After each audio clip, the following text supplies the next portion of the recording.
And he concluded that the bumblebee should not be able to fly because its wings are not like other insects, and the body is not like other insects. It's kind of stout, and the wings are very small, and it doesn't flap its wings like in the traditional manner, the usual manner what we all know about. So they even published in scientific journal that the bumblebee cannot fly because of so and so reasons. There was solid evidence. But you know what? The bumblebee has been flying right from the time it was created by God. It has been flying in its own way, not conforming to how insects are supposed to fly. It doesn't conform to any standards or norms. It flaps its wing and prepares its wings forward and backward and flies. This is a story. This is a story. This is a paper. We don't know how much of it is. Nobody saw bumblebee from the time it was created. But this is the story which talks about life as a celebration. The bumblebee's life is a celebration because it happens in the backdrop of an improbability. It happens in the backdrop of an impossibility. It was not supposed to fly, but it is flying. It's fulfilling its purpose of pollinating. It's going on about its work in a quiet manner. So in my life, let me just draw a parallel here. I have an 11-month-old nephew at home. And just 2 weeks back, he got into a small table. He climbed onto that, gave a victory dance, but he was not able to come down. So he started crying. And his mother was busy somewhere. He kept on crying and extended his hands to me. I knew that I cannot even lift a water bottle. So I didn't know whether I should go and help him out. But then I thought I'd take a chance and I went. I went down, fortunately I didn't fall over him. And I have dragged him, half lifted him. He began to look at me suspiciously. I didn't hear what Balu, but he came. He trusted me and he. And I lifted him and put him on the floor. It's a very small thing, but to me it was a celebration. Why? Because he's 11 months old. In a couple of more months, he will become stronger than me. His body balancing will be better than mine. He'll be able to hold this tumbler of milk while I'll keep on talking my tumbler. Yeah. In a couple of more months, I will ask him to open my pen. I'll ask him to open my face. He'll become stronger than me. So that moment was a celebration for me. So like that, when I was 12, when I was entering into my 12th standard, I was diagnosed with keratoconus, which is a progressive vision loss condition. And my ophthalmologist said that I may go blind completely by the age of 35. And I was asked to wear a contact lens. I have coordination problem. So wearing the contact lens is a glass, gap permeable. So wearing it every day and not breaking it whenever I fall down and managing my studies and everything, it seemed completely impossible. Going blind seemed a better option. But actually I turned 35 and I can see everyone here. And I've read about 1,000 books in the last 70 years from the time I was diagnosed with this condition. So every celebration is even more profound in the backdrop of the problem. It doesn't mean that we celebrate life only when we have everything sorted out for us. We celebrate when nothing is happening the way we want it. We still celebrate. One more, just 2 weeks back, we had another checkup and we found that my lungs are not functioning well. So today, every breath I breathe is a celebration. We've started treatment for that, but I don't know. That is not my problem. I don't know where it is going, whether the treatment will be successful or not. It's not my problem at all. All I do today is I celebrate every day. So that's how these moment celebrations became a bunch of celebration in one life. So beautiful, so beautiful. Thank you. I'm drawing one line from what she said. Every celebration is profound in the backdrop of the problem. See, look at our life. Now, we probably may not be able to relate to cerebral palsy. We probably may not be able to. Unless you have been through a bankruptcy, you probably may not be able to relate to what I'm going through and what Vaani is going through. Unless I go through what you're going through, I may not be able to relate to it. But in general, the way we look at the word celebration or the word happiness, we look at it as a moment to rejoice when you get what you want. Now, many times in life, two other possibilities exist. One is you may not get what you want, or what you don't want will come into your life. Many times these possibilities exist.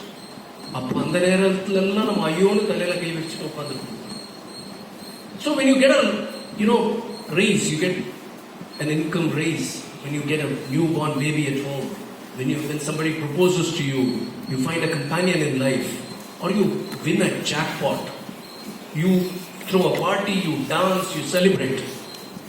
But Sundari என்ன point out பண்றாங்கன்னாக்கா, நம்ம பெரிய lottery அடிச்சு நம்ம ஜெயிச்சு வந்திருக்கிறது இந்த human form, இந்த வாழ்க்கை இருக்கிறதுனால தானே ஆசைன்னு ஒன்று வருது, ஒரு வாண்ட்னு ஒன்று பிறக்கிறது. ஸோ இந்த வாழ்க்கையே ஒரு செலிப்ரேஷன் சொல்றாங்க. What happens with my lungs is not my problem, she says. That will go happen on its own. But every breath I take, I will celebrate. Adula da and the secret for happiness. Living with what is. Unakkum kizhe ullavar kodi. So there are many who are struggling with situations worse than yours. Neithu paru nimmadi naan. That is celebration. That is what Sundari is talking about. Thank you. That was a very powerful start for the morning. You want to go on? I'm actually not sure many of us here know, all of us know that Sundari was born with cerebral palsy, but I'm not sure many of us know what cerebral palsy is all about. So I'm actually going to read out a small definition that I picked up.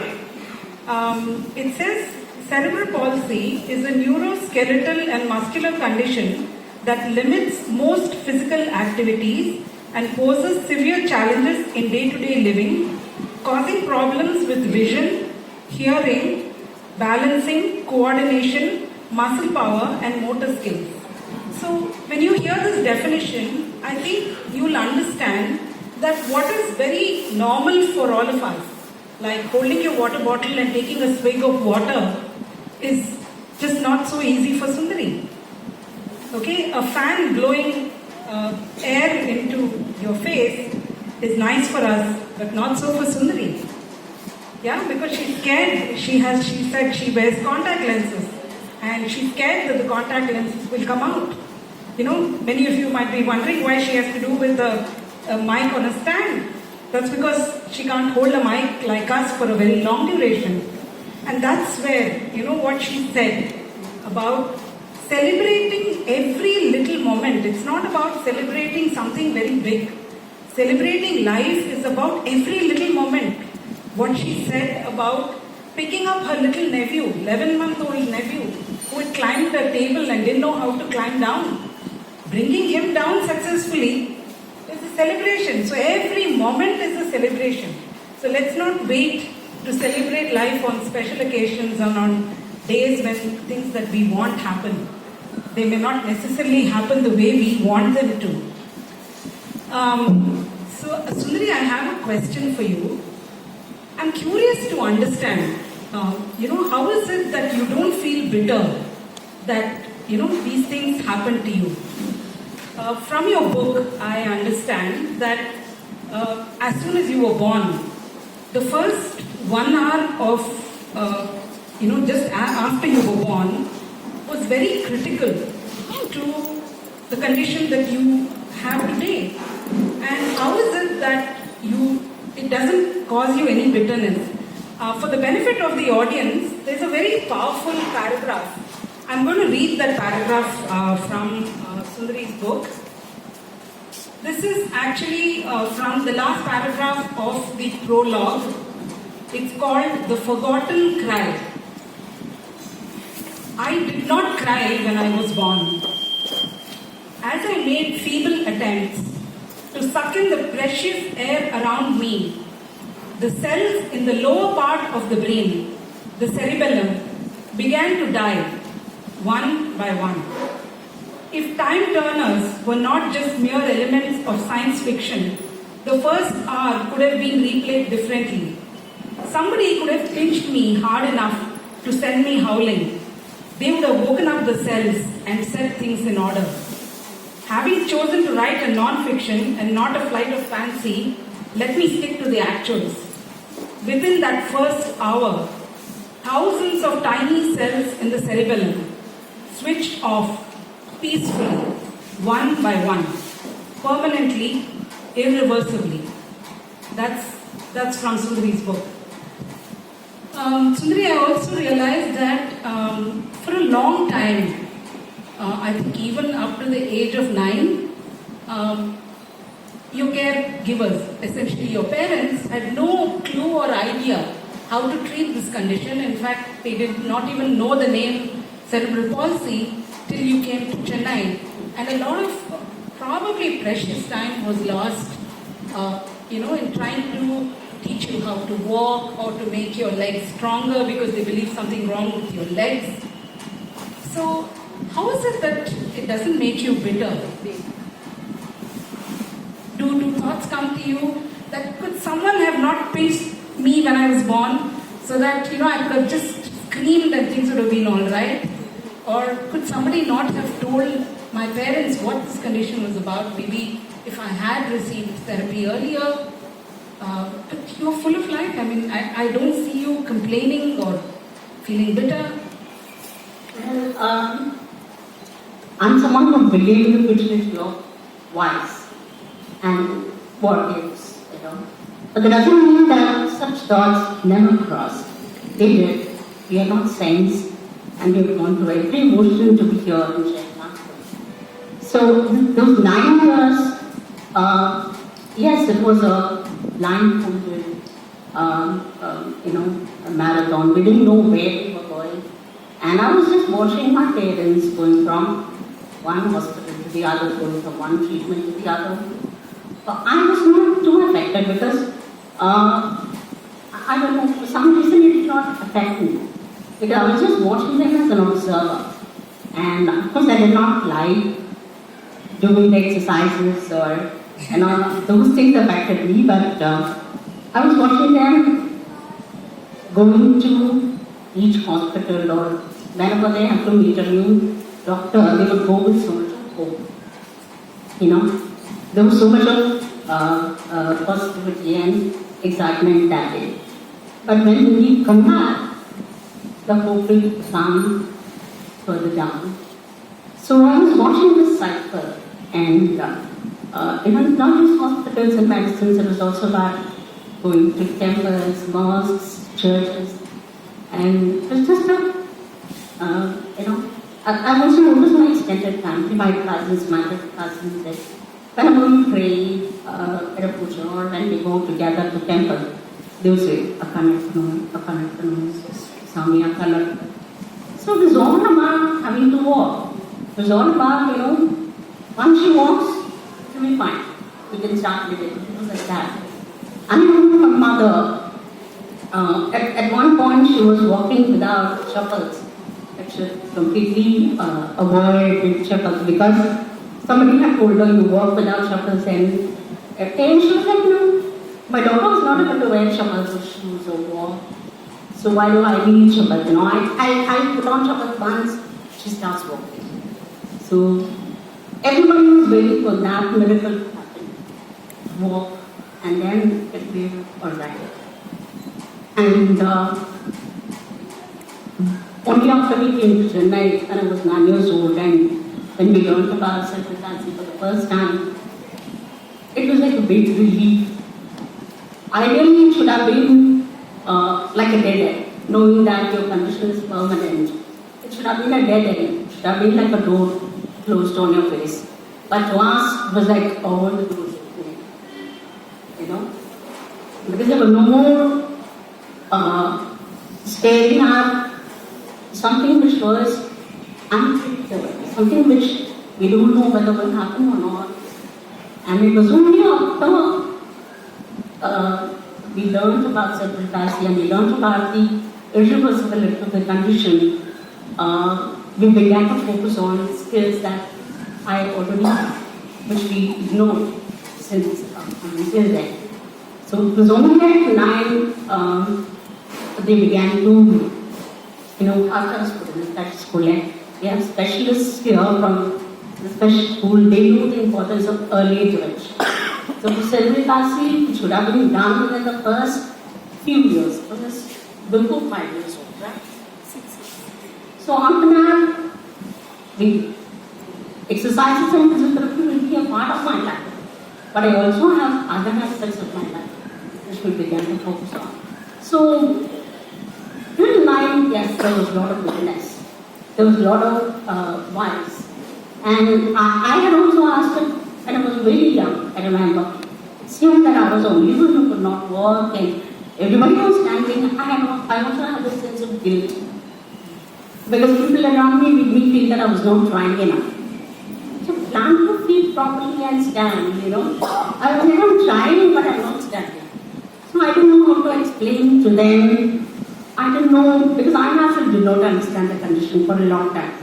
So, the moment we accept it, the moment we embrace the permanence of the condition, permanence of the so-called problem, like we began to live life without it. This is so amazing that you talk about acceptance, because I think every problem, irrespective of what the problem is, the more you ask why, why me? Why should it happen to me? The more you ask that question, the farther you're going away from your own happiness. And I admire the fact that you said that after 9 years, when you came to know that this is what my condition is, there was a sense of relief, because at least you now know why is it that you're not able to walk like the others. At least now people know that it's not because you're not trying hard enough or whatever. But, as you said, the acceptance that, okay, this is my life, now what can I do with it? This is so important, and I think in everybody, a lot of people here, I'm sure, can relate to this importance of acceptance of it's only when you accept can you move on. Because if you don't accept, then there's no question of moving forward. Because you're constantly in a mode of suffering. And suffering, according to me, is actually a human invention. Okay, pain comes to everybody. Pain comes to everybody in different forms. Okay, for her it's a cerebral palsy, for somebody else it's a cancer, for Avis and me it came in the form of a bankruptcy and a huge problem with cash crunch. We were asked to do things and we had literally no money. So as long as you look at only the problem, then you feel that, oh my God, you're sitting like this with why? But as she said, the minute the acceptance comes, then everything seems easy and everything seems possible. Thank you for that answer, and thank you for being so honest, saying that, yeah, you did feel bitter sometimes. I just want to add one thought here to what Sundari and Vaani just shared. When we began to understand that we had a problem, we also went to mosques, temples, churches. There is a Shiva shrine near Trichy called Vrina Vimochana Lingam. Rina is dead. So we went there, did pujas, but it's not going away. So somebody sent us to meet a Siddha Yogi. And we went to meet that Siddha Yogi and we thought, the Siddha Yogi is going to prescribe a solution. The Siddha Yogi looked at me and Vaani and said, he didn't know who we were. He had no idea who we were. He didn't know our name, there was no appointment, and he doesn't accept money. He looked at both of us and he said, Enna sir, kadana? Do you have debt? I said, yeah, kadan, yeah, prachana. So he said, unga kadana neenga nesikka aarambiga. Look at the word nesikka. There is no equivalent in English for that. Which is embrace, love it, accept it. And I said, what a ridiculous suggestion. How can you embrace your problem? You're going through a relationship crisis. How can you embrace a divorce? You're going through cancer. How can you embrace cancer? You're going through cerebral palsy. How can you embrace cerebral palsy? How can you embrace your problem? Until I resisted accepting that we have a problem, I suffered. The day I decided, I wrote, and I always have a habit of writing down what I'm feeling. The day I wrote on a piece of paper, this is it. I am bankrupt. Next what? Then the suffering stopped. The pain is there. The bankruptcy has not gone away. So that is a lived experience that I can relate to. Yours is a different condition, ours is a different condition.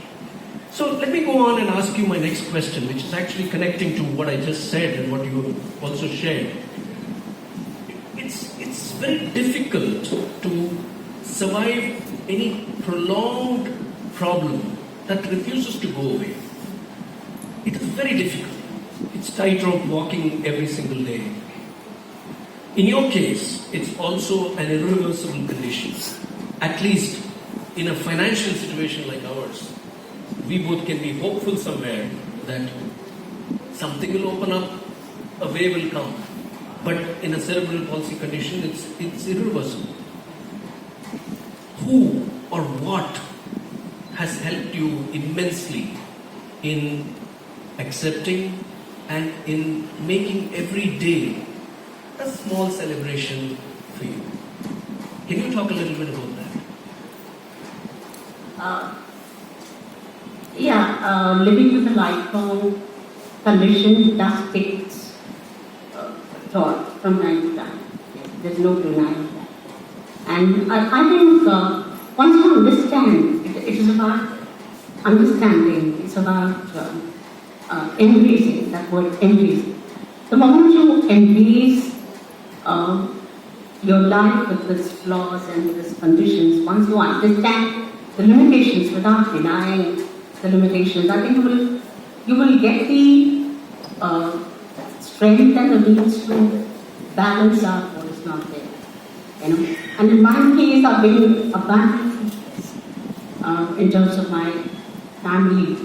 I think they kind of outdid a lot of damage which was caused by cerebral palsy.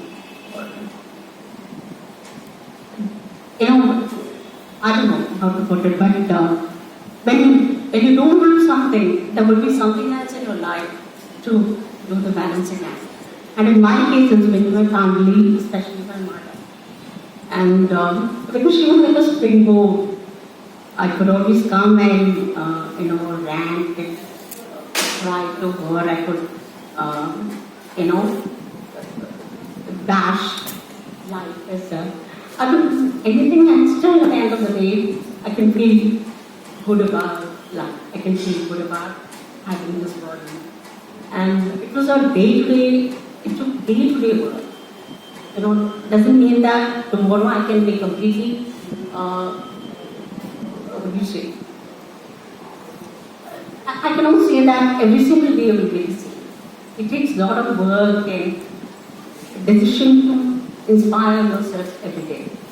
And there will be other pursuits which I put myself engaged in terms of writing, painting, poetry, and friends. A lot of other beautiful things were in my life which balanced out the challenges faced me. But yes, I would say physically, financially, emotionally, psychosocially, there is the element of vulnerability all the time, and I'm aware of that. But still, I choose to hope because there's so much I have, I still have. So, yeah, this is how I replenish my inspiration every day with a lot of support from my family and friends. I'm just soaking it all in. And I've read the book. I've known Sivagami as long as we've known Sundari. The real hero of her book is actually, and her life, is actually Sivagami. And there are two takeaways for me from what you just said. One is emotionally, socio-psychologically, I replenish myself. That's what you have to do. If you have to last a torrid time, you have to take it one step at a time, one day at a time, one moment at a time.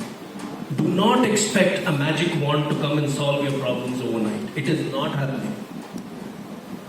We think கடவுளை கும்பிட்டா நாளைக்கு பிரச்சனை முடிஞ்சிடும், அஸ்ட்ராலஜரை பார்த்தா நாளைக்கு பிரச்சனை முடிஞ்சிடும், செருப்பு போட்டுக்காம நடந்தா நாளைக்கு பிரச்சனை முடிஞ்சிடும். நான் கையிலெல்லாம் மோதிரம் போட்டிருக்கேன் பிரச்சனை போறதுக்காக. அப்புறம் என்னோட அஸ்ட்ராலஜர் என்னை பார்த்து கேட்டாரு, என்ன சார் கையிலெல்லாம் மோதிரம் போட்டிருக்கீங்க? நான் சொன்னேன், சார் இது ஒரு ஜெமாலஜிஸ்ட் கொடுத்தாரு, எல்லாத்துலேயும் போட்டுக்க சொன்னார், இது வந்து ராகுக்கு, இது வந்து கேதுக்கு அப்படின்னு நான் எனக்கு தெரிஞ்ச நேரத்தில் நான் எக்ஸ்பிளைன் பண்ணேன். அவர் சிரிச்சார். சிரிச்சுட்டு, என்ன ஏவிஸ் சார் படிச்சவங்களா இருக்கீங்களே, கல்லால விதியை மாற்ற முடியுமா sir? So what is your design? Life will play out according to that.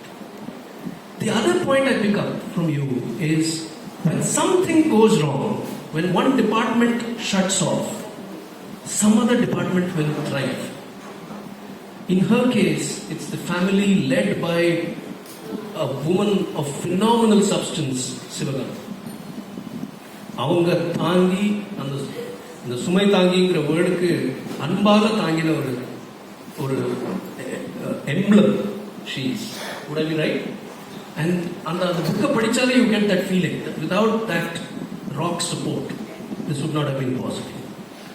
And கொஞ்ச நாள் முன்னாடி when we met Sivagami and Sundari at their home, I remember using this word to describe Vaani.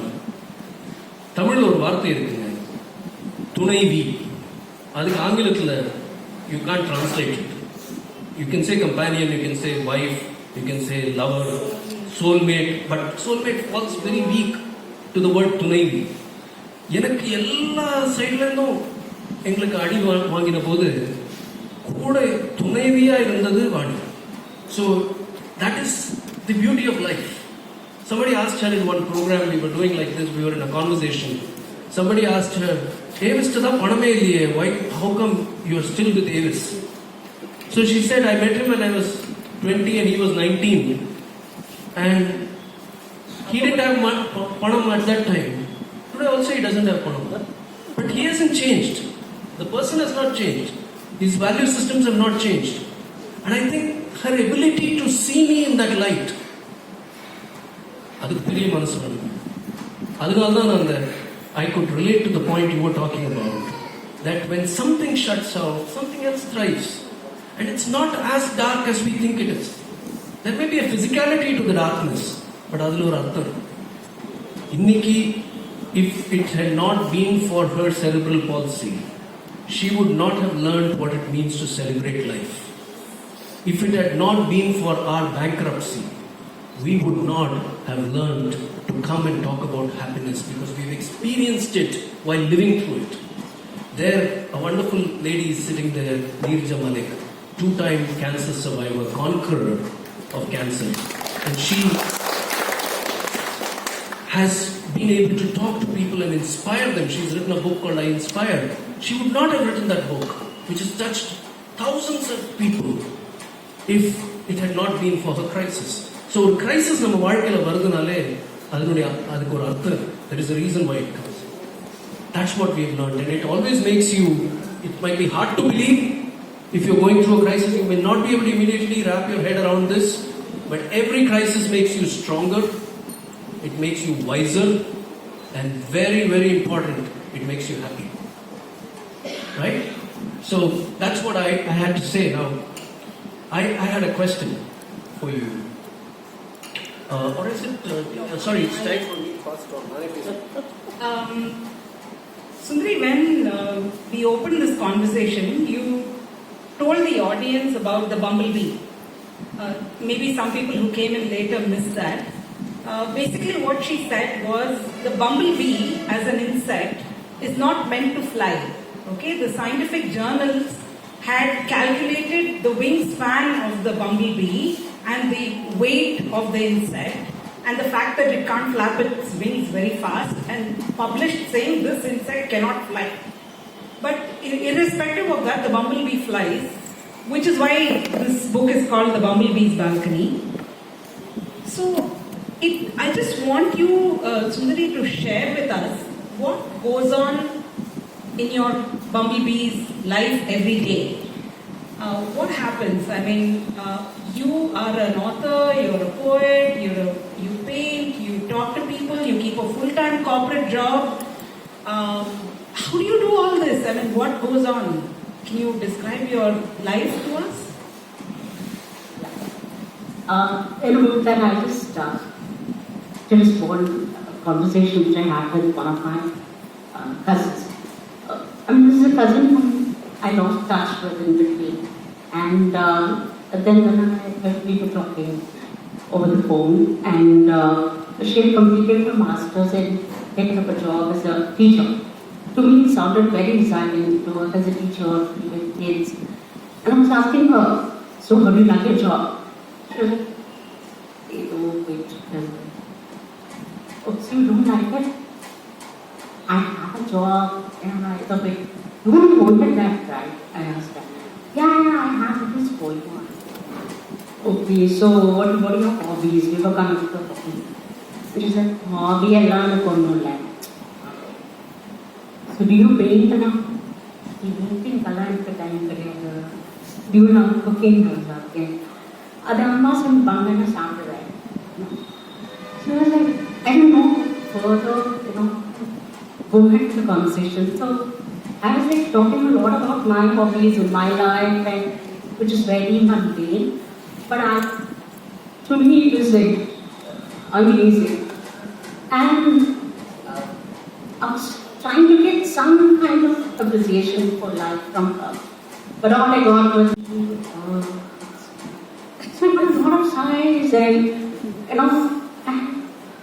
I don't know what to go with. So I think it defines a lot of lives around us. Correct. This is our past. I'm not judging. I'm sorry if I sounded like judging. In my case, the decision to be happy starts from the moment I get up in the morning. Before I get up in the morning, in fact, because I need help to get up from the bed. So sometimes I wake up with a lot of activity. I wake up with a lot of, I wake up with swelling in my feet. In addition to cerebral palsy, other health issues, thyroid and PCOD. So you know how people with thyroid feel sometimes, thoroughly at war with the world. Fatigue can be extremely, what do you say?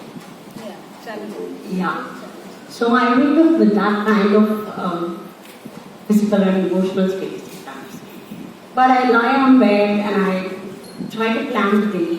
I have to get through the day with this kind of pain. And I would prioritize. I would think about all that I have. This is a daily exercise.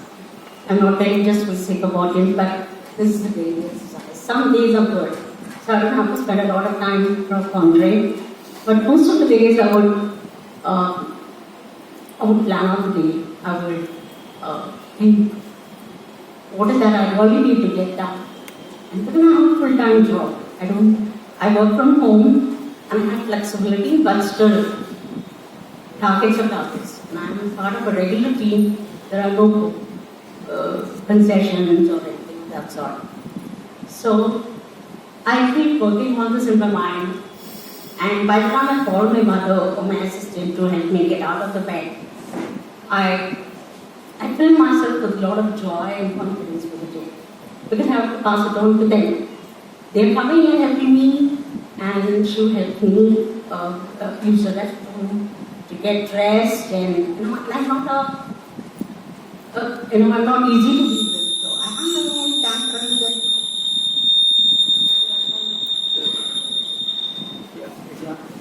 A very dirty day, so it's completely. So, yeah.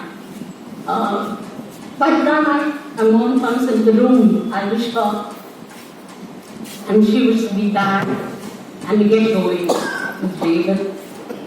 Being mindful of every word we speak, being mindful of every action. Because my energy levels are extremely low.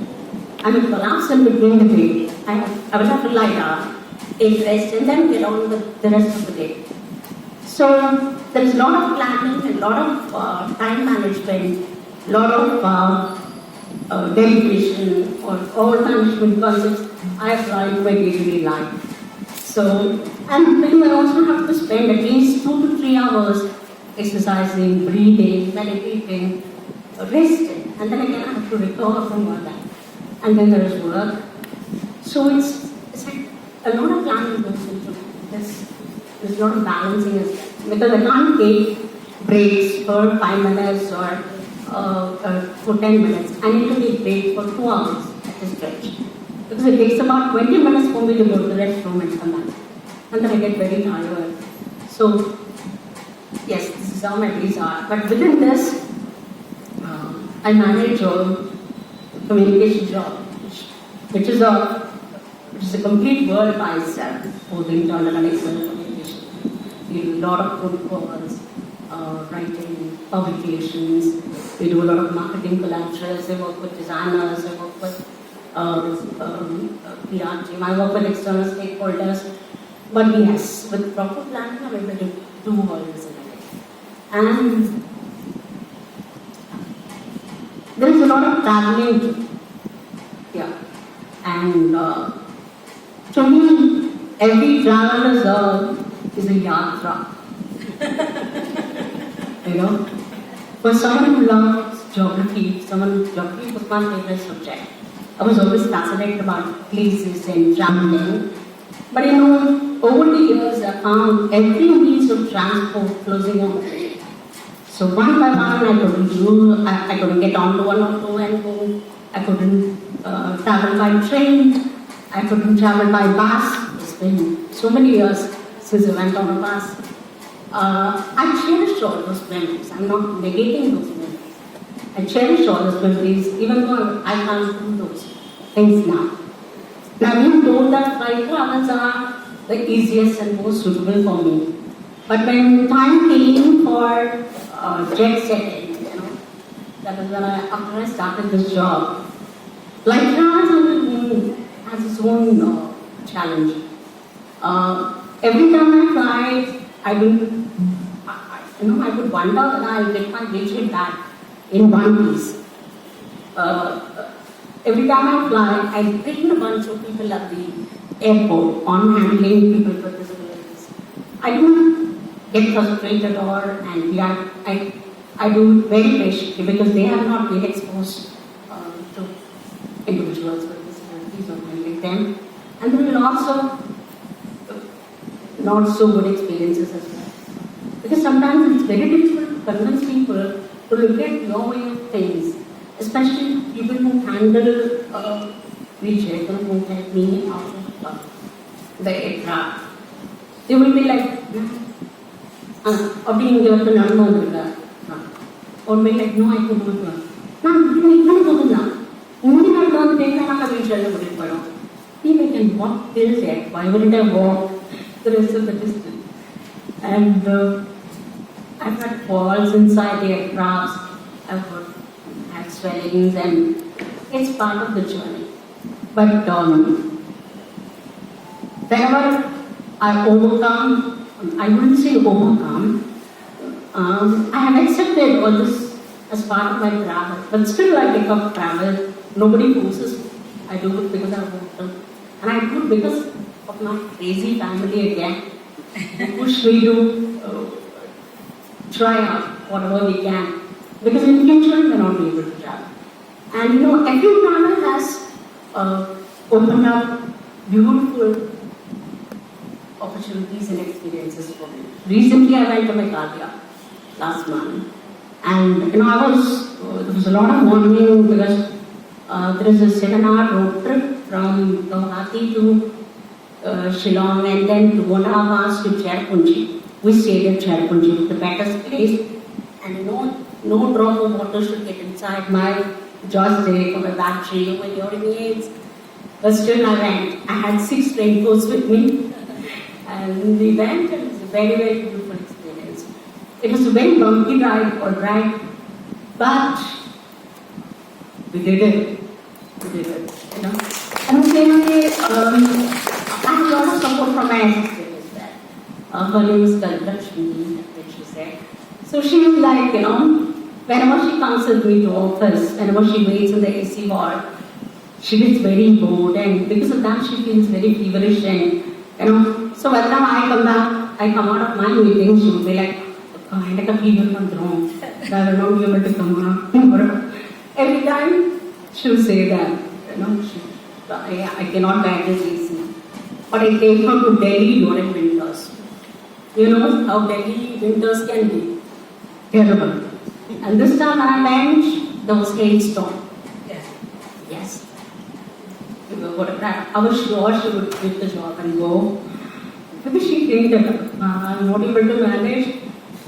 But she did. And even sometimes, you know, we travel because there is a very deep family connection. I went to Udaipur with my team 2 years back. And we went to the city palace. No palaces are wheelchair. Most of the palaces. I never been inside palaces after I got into wheelchair. So it was the first time. And the city palace was, of course, it had steps, and my team went inside. My boss came back and so we were trying to somehow find a way to get inside the palace. And you know what? Fortunately, there was an elevator at the palace. Not only a ramp, but there was an elevator. Only because the last Maharaja had been a wheelchair user. Yeah. So that was see wheelchairs. Wheelchairs are powerful. We went to and saw the royal wheelchair. So every travel you see a lot of beautiful experiences. Yes, it comes with so much of pain, so much of falling down, and you know, this time when I got back, I didn't get my seat from the airline. It was missing. So yes, a lot of challenges, but it makes experience sweeter. Thank you for sharing that with so much of detail. Things that a lot of us take for granted, like getting up from bed, using a restroom, or even that is a challenge. And with all that, you traveled, and despite the falls and going to Cherrapunji in the rain when the water should not get into your the battery or the joystick is, according to me, the ultimate yatra, as you claim you have taken. In other words, it's called irresponsible.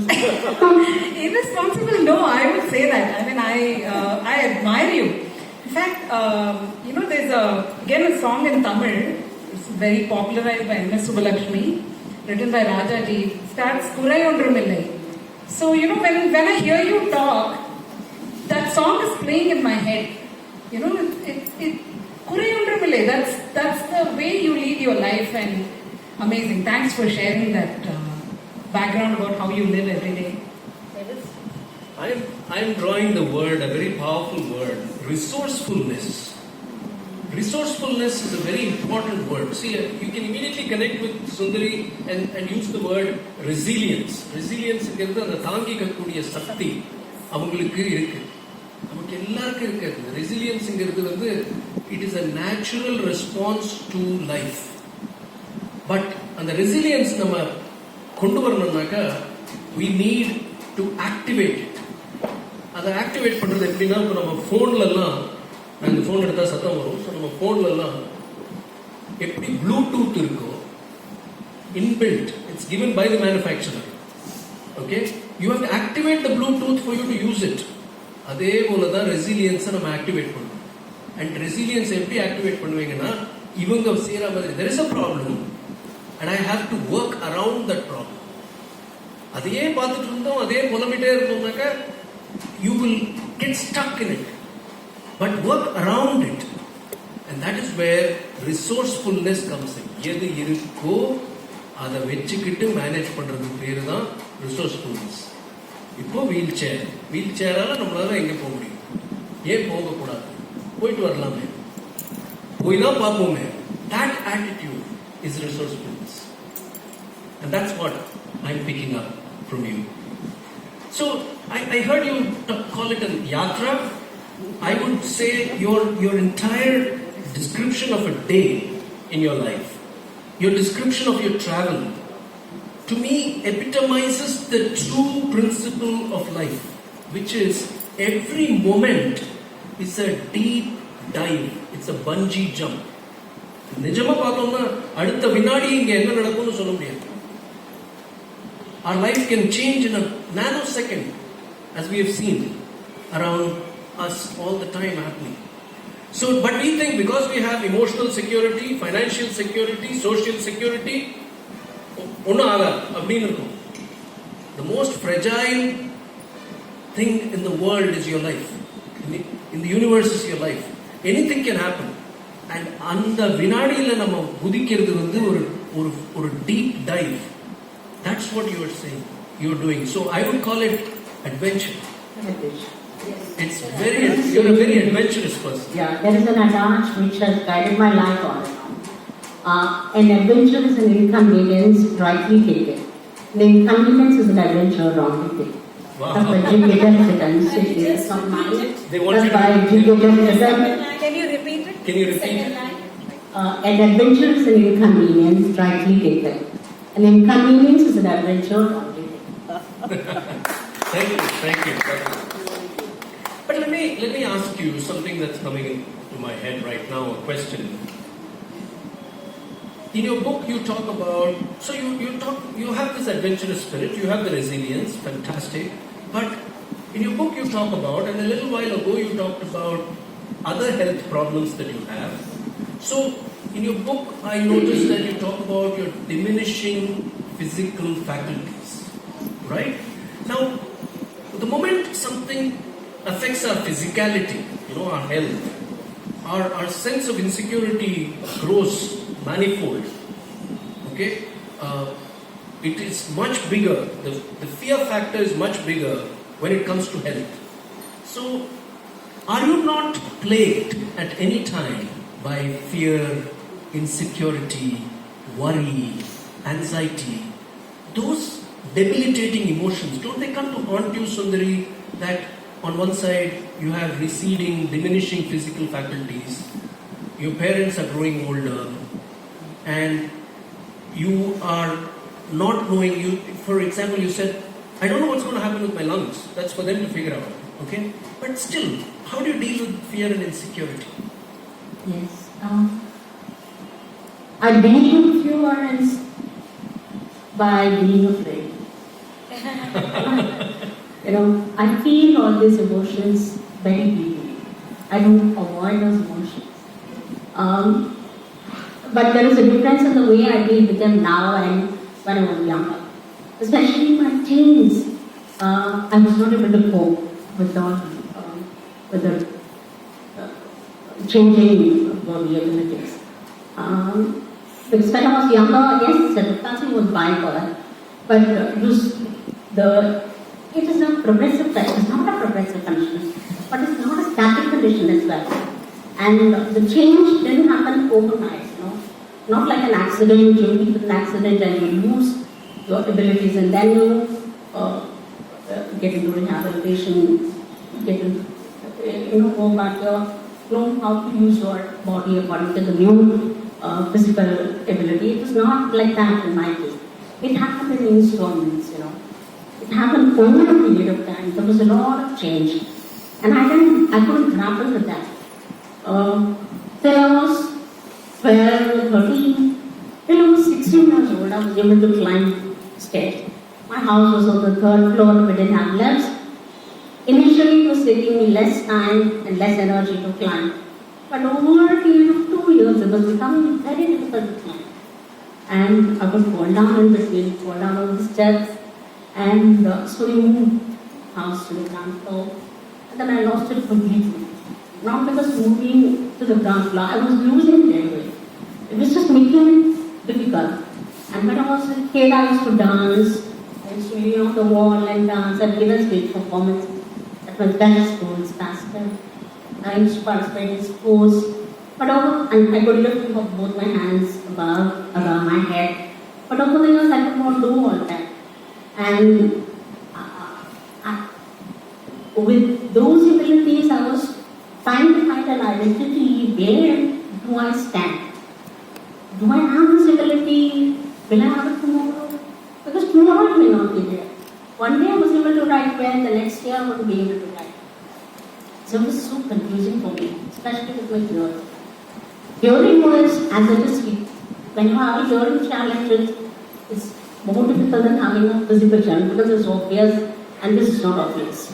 And I found it difficult to convince even my parents in this case. She was hearing is fine. But just because you need a lot of concentration to do your other things, you're not able to listen to others. When I was listening, I was doing everything I could. I could not hear sometimes. Sometimes I could hear them. So how do I explain to people? I kept telling them, can you be a little louder? And they would be louder, but still I wouldn't be able to make out the words in any language. So it was very difficult for me. I would get into weeks of depression. I would get into, I would cry, not in front of everyone. I would cry at home, and it was difficult for me. And especially I didn't know how to express it to my friends. Because I felt my friends had a different life. When I was 15 years old, 15, 16, they were occupied with whether to take science or arts, whether to do engineering or medicine, or they were, arguing about which actor you like or which first person you like. But for me, I was struggling with going to the toilet for that day. In my school, it was the last 2 years I was not able to use the restroom.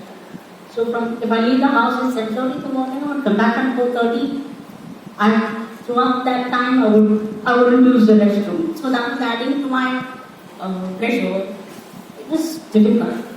And then when I went to college, I had different kind of friends. I had a beautiful set of friends in school too, but I was not mature enough. And in college and over a period of time, I began to identify what made me sad or depressed. I began to somehow, get into my mind, and I began to identify everything in my what happened. So most of this would be like falling down in front of others, or not being able to go to some place because of access issues. For example, when I was in class 12, we had an offer to do a computer course, and we all went there on a Saturday. I found it's a commercial building with very narrow staircase. All my friends were there, and they spoke to me, and then they went up. And there was no way I could climb those steps. So I said, that's fine, okay, I have to give it up, and I came home. But I was feeling very upset. I kept on thinking about this bigger opportunity. Like that, lots of other incidents. So I realized this is not in my control. That did not happen overnight again. That acceptance and yes, it happened because of a lot of reading. I used to write journals. So when I wrote journals, I was able to pinpoint those emotions. I was able to pinpoint the source of those emotions as well. So once you're clear with that, okay, I'm feeling bad because I fell down. Then I realized nobody was feeling bad about that. Only I was feeling bad. I was getting embarrassed. I was feeling shame because I fell down in front of my class. They were not concerned. They said, "Are you okay?" And they would go away, they would help me. But I was replaying that scene in my mind again and again, and I was feeling that. I was replaying foregoing this opportunity because of accusation. Nobody cared. So I decided I wouldn't care. Because for every door which closed, there was a lot of doors which was open. And the moment I accepted those emotions, let me tell you here, those emotions never go away. That feeling of unfairness now it is not unfairness. It is an unpleasant feeling. It is not an unfairness, it is an unpleasant feeling. And I will go through that and be done with that. That is how it is. And as for my parents growing old, yes, I think about it a lot. And in my case, when I still live with them at 35, normally others don't. They have their own pursuits. And so I cannot say that I'm prepared for a time when they will not be with me. Because nobody can be prepared for that. At the best I can say that I will celebrate this life which they helped to nurture with so much of love. Because that is the least I can give to them. Again, I will strength. I believe that the same cosmic force which has taken care of me till now will take care of me in future as well. I want to explore faith. I'll let Vaani explore faith. That's a very powerful point at which you ended. But just for everyone's benefit, very significant point where I face fear by being afraid. You deal with sadness by accepting it. Don't resist it. If you feel sad, if you feel down, if you feel afraid, face it. Don't resist it. Whatever you resist will persist.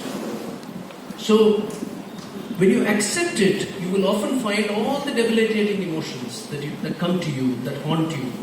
They will present themselves to you as being extremely futile.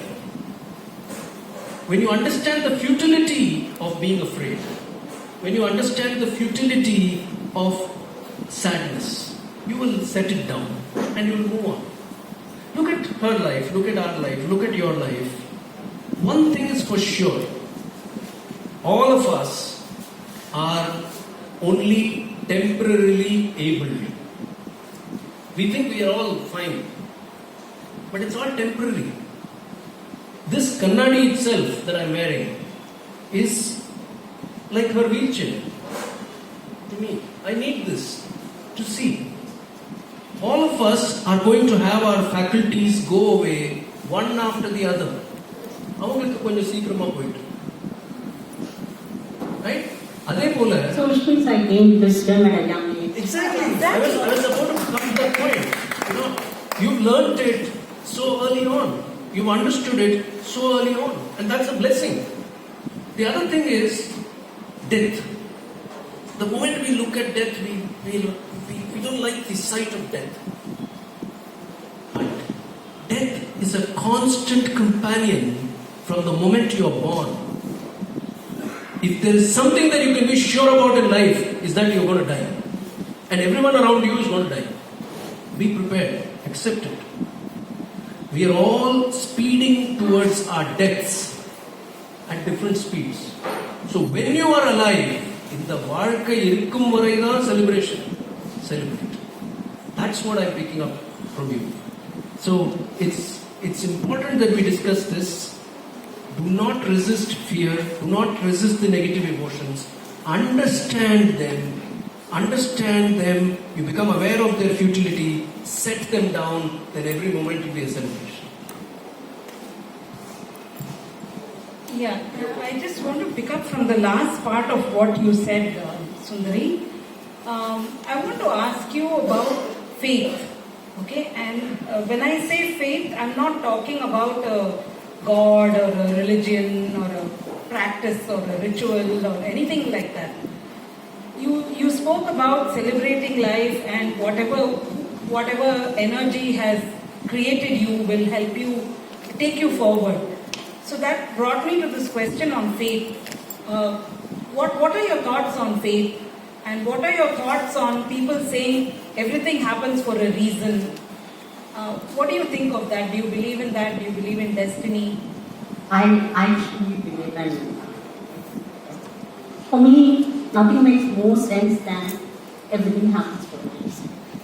When I came to Odyssey and had I been able to join or event, maybe I would have just spoken to you after this time. Correct. We would have shared a couple of words and I would have gone my way. But on that day I was not able to attend your event. But still I stayed there because I felt good about it. And where it has brought us. Look forward to my work and not very much part of my life. And I was also part of this conversation. Odyssey was not accessible, but that brought us to this wonderful heritage place called MLS. So this is amazing. This is faith. And I think faith is also about trusting our struggles.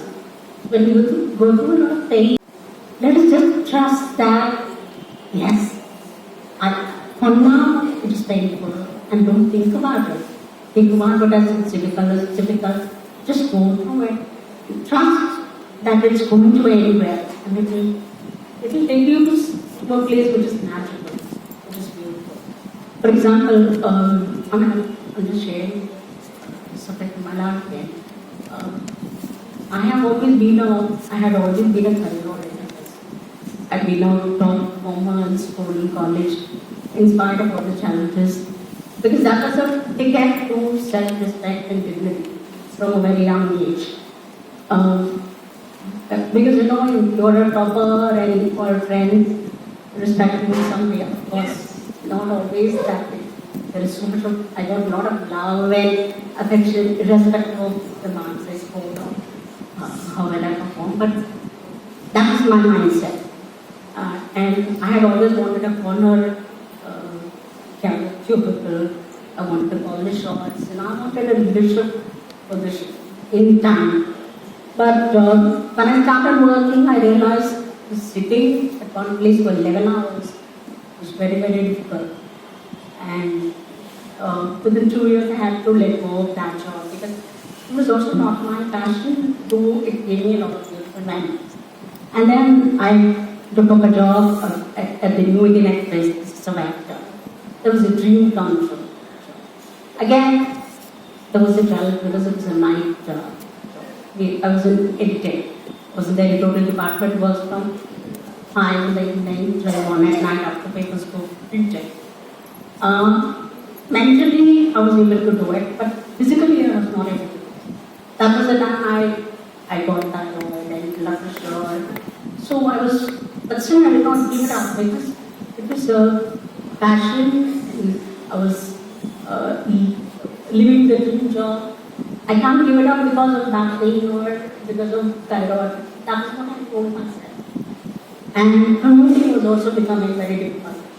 Some of my family, my father, my brother, my sister would come and drop me. And again, they would come and pick me up at 1 o'clock in the night. And then I would come back home, eat at 2:30, sleep at 4. My body was a total wreck in 2 years. And at one point, I was battling with insomnia. Complete sleeplessness for 2 or 3 weeks at a stretch, and it was very difficult. I didn't want to, I didn't know how to deal with that. Then I decided I was not going ahead with this traditional job, what everybody else is doing. I need to realign my life with something. So, in our country, working from home is still looked upon, looked down. It's like, you don't need a career, you're just passing time. That is a mindset now. But I wanted a work from home option. I wanted to be flexible. At the same time, I wanted to a competitive environment. I wanted to use all my core competencies. So I was praying. I wouldn't say, yes, I was praying for it. I was sending out all thoughts to the universe, and I took a sabbatical for 1 year. I was writing during that year. I was doing freelancing for the United States. But still, time and again I would break down because I was wasting my skills, I was wasting my education, and I realized that this is not going to change with the condition. If I take up a 11-hour job or whatever, 9-hour job, full-time at a company, I would again come back to this health problem. So I was at a loss, but I was just hoping, I was trusting in my struggles. And then I got the opportunity to work at HCL Foundation as a communication specialist. And they said, you can come twice or thrice a week. And I couldn't believe it. The portfolio was very demanding. But I carry all that out at my house. And it's been 6 years now. I get a lot of opportunity to travel. I get to interact with the top leadership. Mr. Shivnana launched my book in Madurai in February. And so yes, your life may not be like others.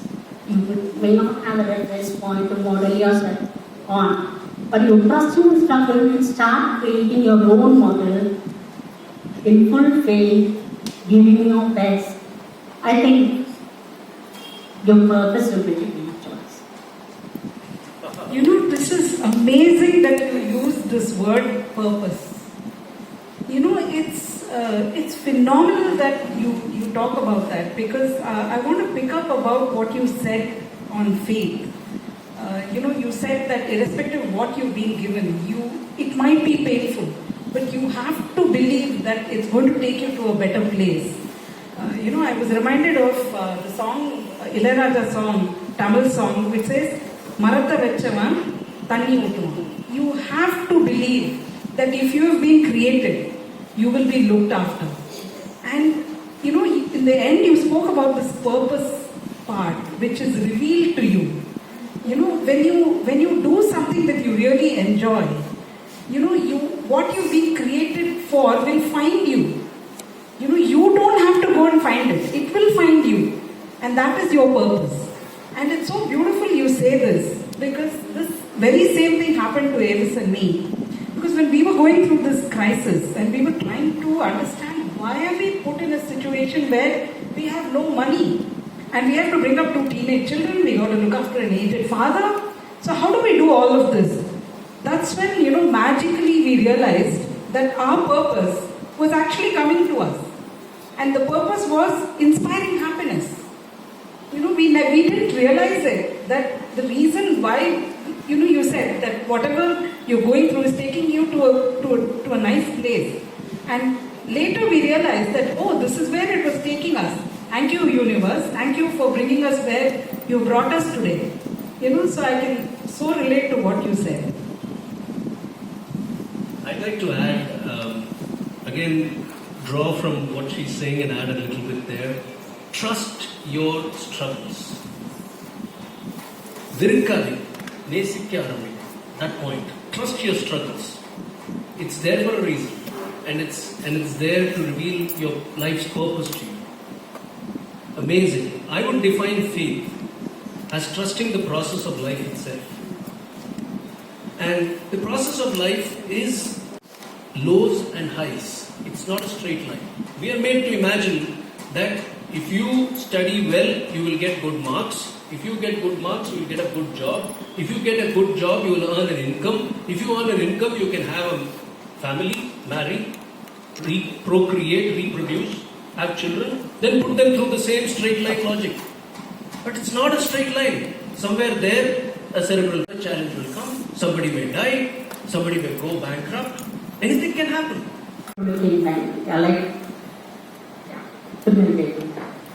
And my brother, he was actually called Vaani in the class by his friends, and my uncle, whose hobby was bodybuilding. Okay. So you can actually understand boys were extreme gentlemen when I was around. Because they know the kind of men they have to deal with at the end of the day, if otherwise. And even my girlfriends, they were very protective. Even if a boy extended his hands, so they come and they would be like, We'll take care of it. You mind your own business. So, and then I was in a girls' college. So the only men who were there were the guest lecturers, and they were not interested. Okay. So finally I got a word among men. I was 22, and my family should be happy that I didn't fall in love with every boy who came and told me that I look beautiful. I'm not boasting. I got a lot of comments, and I learned to take it, okay, thank you, that's all. I did not flirt back, or I did not encourage any kind of closeness. The jokes part, yes, I did think a lot about companionship. And I have written about Dr. Chandra in my book. Yes. Who was a role model to me in many ways. And when we met her, I was 9 years old, and we saw that she had a loving husband, she had a son, and she had a beautiful house, and she was absolutely comfortable and on her own. So that was a model vision got when I was very young, and I did not think for a moment that physical ability, just because I have cerebral palsy, I should stay away from relationships or companionship. I never thought like that. But at the same time, there were certain expectations I had. Not expectations, there were certain thoughts and values I had on companionship. And one was equality in companionship. I know someone from Sparston. She was younger than me, much younger than me. And we used to chat up when I was younger, when I went there for my exercises. And she was well educated, she was well bred, very smart and intelligent. A couple of years later, when I met her, when I was around 16, she was married. And when I saw the husband, I was slightly taken aback. I'm not going to judge her life. But still at that time, I was taken aback because he was from a suburban area, and he was so priest, and he did not speak like her. I think there was a lot of imbalance. And when mom was talking to her, she told, it makes my parents happy. So I realized she was not happy. She got married because marriage was considered to be essential in our society. Someone who was not married is almost an outcast. Now we see a lot of people remaining single, consider that vision is there. And I saw that just because it is norm, I'm not going to get married. So that was age. And I was also worried not worried, but one thought that weighed down on me was, I didn't want the relationship to be like that of a patient and a nurse in due course of time. Yes. Because I always needed help. There was no denying it. And I didn't want it to be like that of a caregiver and a judge. I was thinking about all that, and I was thinking about respect and dignity in the relationships as well. And purpose, companionship. Yes, we may not have the same kind of hobbies or same kind of upbringing or anything, but the values matter. Values matter. And these are the things which I don't know, which were with me whenever the topic of companionship came up.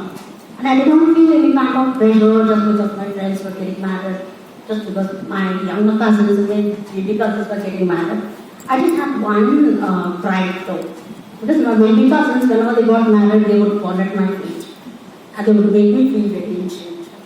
So, that's one thing. But other than that, I did not feel that. But yes, it is also about how good you are being alone. I'm not talking about loneliness here. That is different. You can feel lonely in that relationship. You can feel lonely in that amidst a lot of people. I'm talking about being alone and being solitary, doing all the things that I want to do. And I'm not creative best, I'm not productive best when I'm on my own. But having said that, right now I don't feel that strongly about companionship. I'm fine. being with myself, being myself. But in future, at any point of time, if at all I feel strongly about the need for a companion, then I do not worry, I just have to send the thought to the universe, and the universe will be set in motion. But for that, I need to feel strongly first. Thank you. That was a very well-rounded view of companionship as an idea itself. And I'm glad I asked that question because a lot of things came out from it. I'll pick up just two quick points. One is that the idea of companionship far overrides the beaten-to-death idea of marriage. That's one important thing I pick up. And that's what we both believe in also. We both are together not because we are married. I think if I can undo my marriage certificate, I'll be the happiest person. Because I've told my two adult children, go be happy. Live in, drop out, do whatever you want, be happy. The second is, are you happy in the relationship? Or are you in it because you want to make other people happy? Choose your happiness. That's the point that you brought out so beautifully in telling the anecdote about your friend. So thank you for that. I am going to ask you a rapid fire short question. The shortest answer because I have to do a wrap and hand it over to TS. So since this is about happiness, how would you describe happiness? What is your idea of happiness? Okay. I would say that happiness is to do with fulfilling a purpose. It's to do with being calm and composed. Going good for us, but when the going gets tough, when you are losing your health, when you lose someone precious, it's very difficult at that time. But still, it's about contented and moving forward. Happiness is a choice, she said, and I totally agree. And I want to say that the attitude that Sundari brings to her life, her idea of happiness is not surprising me at all. It's very serene. It's very serene. It's very serene. Thank you for that word. It's very serene. So we confuse happiness as linked to a destination. If I get this, I will be happy. If this comes to me, I will be happy. If this person agrees to what I'm saying, I'll be happy. So there is a conditionality that we impose. There is a destination that we impose. Happiness is neither. It is a decision. It's a decision that you and I need to take, which is why we spell happiness with a Y. You have to make that choice. You have to decide to be happy despite the circumstances. And the way you can be happy is remove all the factors in your life that make you unhappy. Remove the people, remove the attitudes. Sometimes you can't remove the situation. She can't remove cerebral palsy. I can't say bankruptcy, go away tomorrow morning. I want a fresh start. Give me a jackpot. I need to repay my debt. It's not happening. So you cannot remove certain situations, but you can change your attitude. So remove the attitude that's making you unhappy. Remove the people that make you unhappy. Remove the It is possible. It is possible. You believe you should read Fall Like a Rose Petal. And I can tell you, just in the case of Sundari, there is Sivagami. But in my case, my mother called me a cheat. And I had to remove her from my life. And I had to say, Amma, I have a duty as a son. And I'll perform it when it is called for. But at the moment, we don't have a relationship because I can't relate to you. It's a hard decision. You have to make it. So I don't think it gets more complex than a mother-son, mother-child situation. So I'm not holding anything against my mother. And I don't think happiness, when you make the choices, when you decide, will allow even an iota of grief or hatred to come. That's the beauty of this whole idea of happiness. So I'd like to conclude today's session by saying what I'm picking up from Sundari is, I'm sorry, I'm going to close this, looking at the time. So I'm going to draw from a very forgettable film, okay, starring Vijay.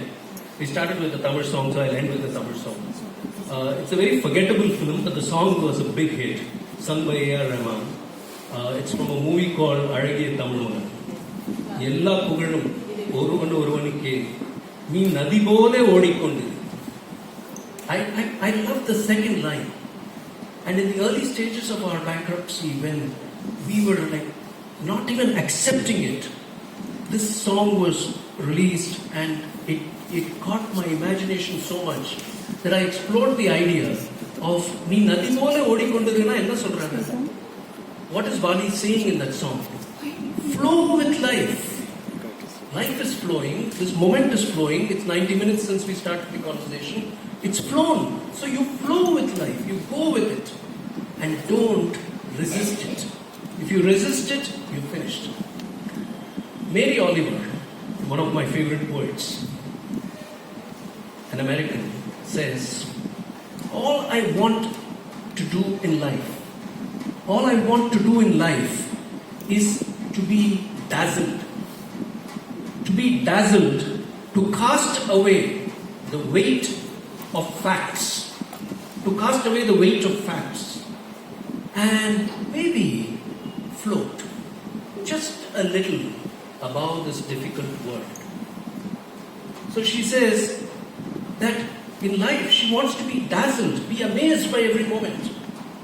And she wants to cast away the weight of facts, cast away the reality. And when you cast away the reality, you begin to float above this difficult world. That's what the bumblebee teaches us. Cast away the weight of facts. The facts say that you cannot fly. The facts says that a cerebral palsy person is doomed for life. But she's cast it away. And she is in a state where she's floating a little above this difficult world, celebrating every moment. That's what I want to leave you all with, on behalf of Vaani and me, and on behalf of Sundari. We wish you all much love and happiness. Thank you for joining us. A couple of announcements before I hand it over to TS. The book is on sale. It's a fascinating book. If you don't read books, buy you a copy and give it to people who read books, people who need inspiration. Sundari will be happy to sign them for you. Talk to her, talk to us, connect with us. If you want to But follow... my signature will not be the same in every book. Sorry? My signature will not be the same in every book. I'm glad you made that point. That's no excuse for not signing.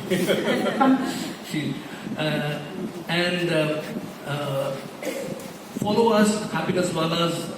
Look for us on Google, and you will find a lot of links leading back to us. Join our programs. We are doing a program later this month at Odyssey called Bliss Catchers. That's on July 27th, 7 p.m. at Odyssey Bookstore in Adyar. And then the next program we have is on August 31, which is the 50th edition of our Bliss Catchers program series. It's the 50th edition. It's a big event. It's a 2-hour event starting at 7 p.m. Again at Odyssey Bookstore, Adyar.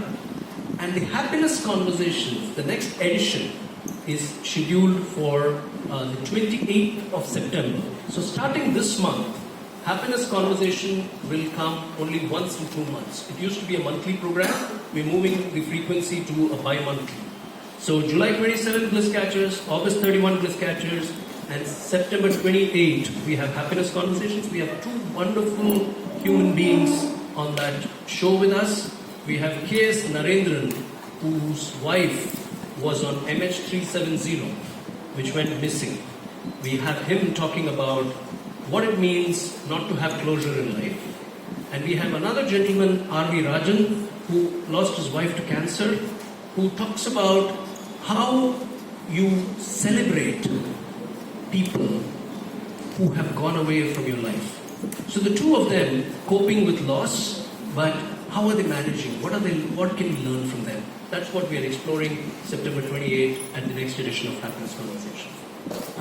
Over to you, TS. Thank you, everyone. So much love for all of you who have come. I'm sorry if you could not hear much of this at the back. We tried to do our best with the available resources. Over to you, TS.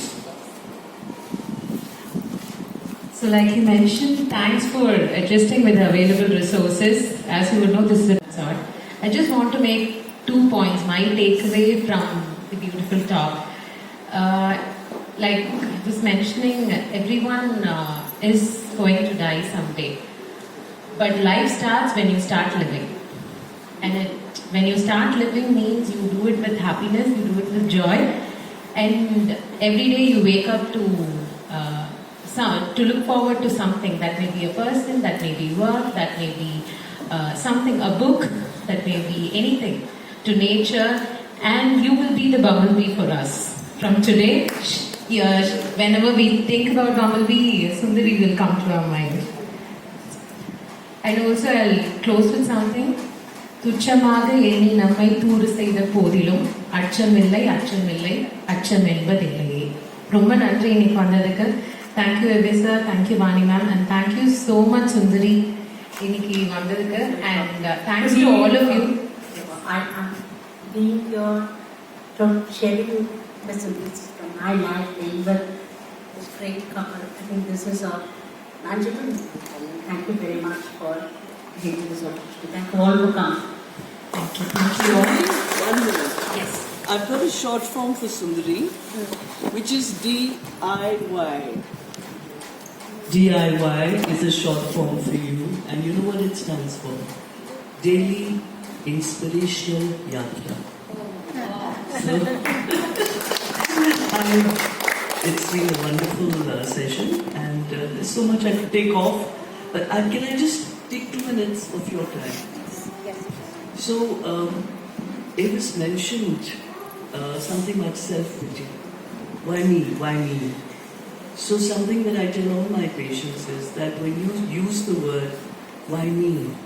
And you say that I haven't harmed a fly. Why is this happening to me? I haven't done anything wrong. It's so unfair. Now when you go down that route, it is like digging your own grave. And where does the mud go? It goes on to you. And so you keep getting pushed further and further. And a time comes where it might be very difficult for you to come up. In fact, even if Anjaneya is flying overhead and he said, there's Nija, let me help her. Nija is not open. Yes. Nija is not accepting. Nija is not there because she's so busy with herself. Self-pity. Why me? Whereas if you were receptive, and as you are, you've got a direct connect with the universe, you speak to the universe, you let the universe know what you want, and my blessings are that whatever you need, or even think of remotely that you desire, may it be yours forever. Thank you. And a small token of our love and affection from MLS. So we call Sujata ma'am our member, Uma ma'am and Vinayakan sir. A small token of our love from MLS to you.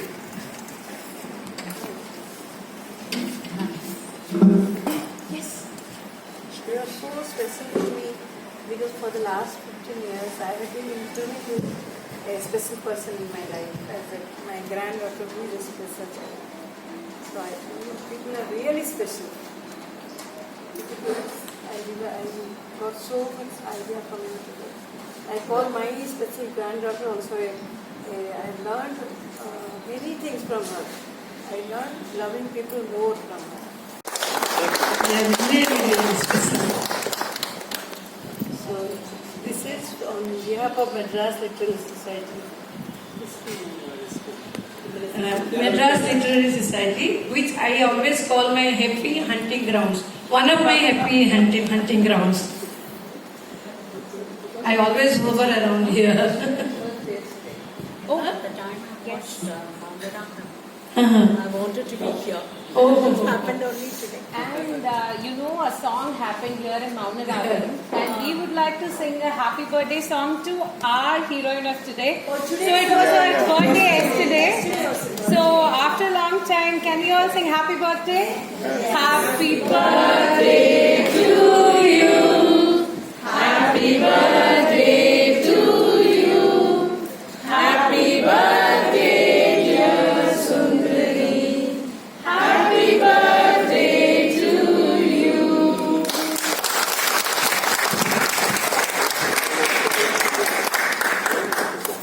So you're all bent on making me Special. special. We didn't make you special. Tears of happiness. You You are special, always special. I think there are some snacks also served, so please help yourself outside. Yes, outside. The Please. book is here. There is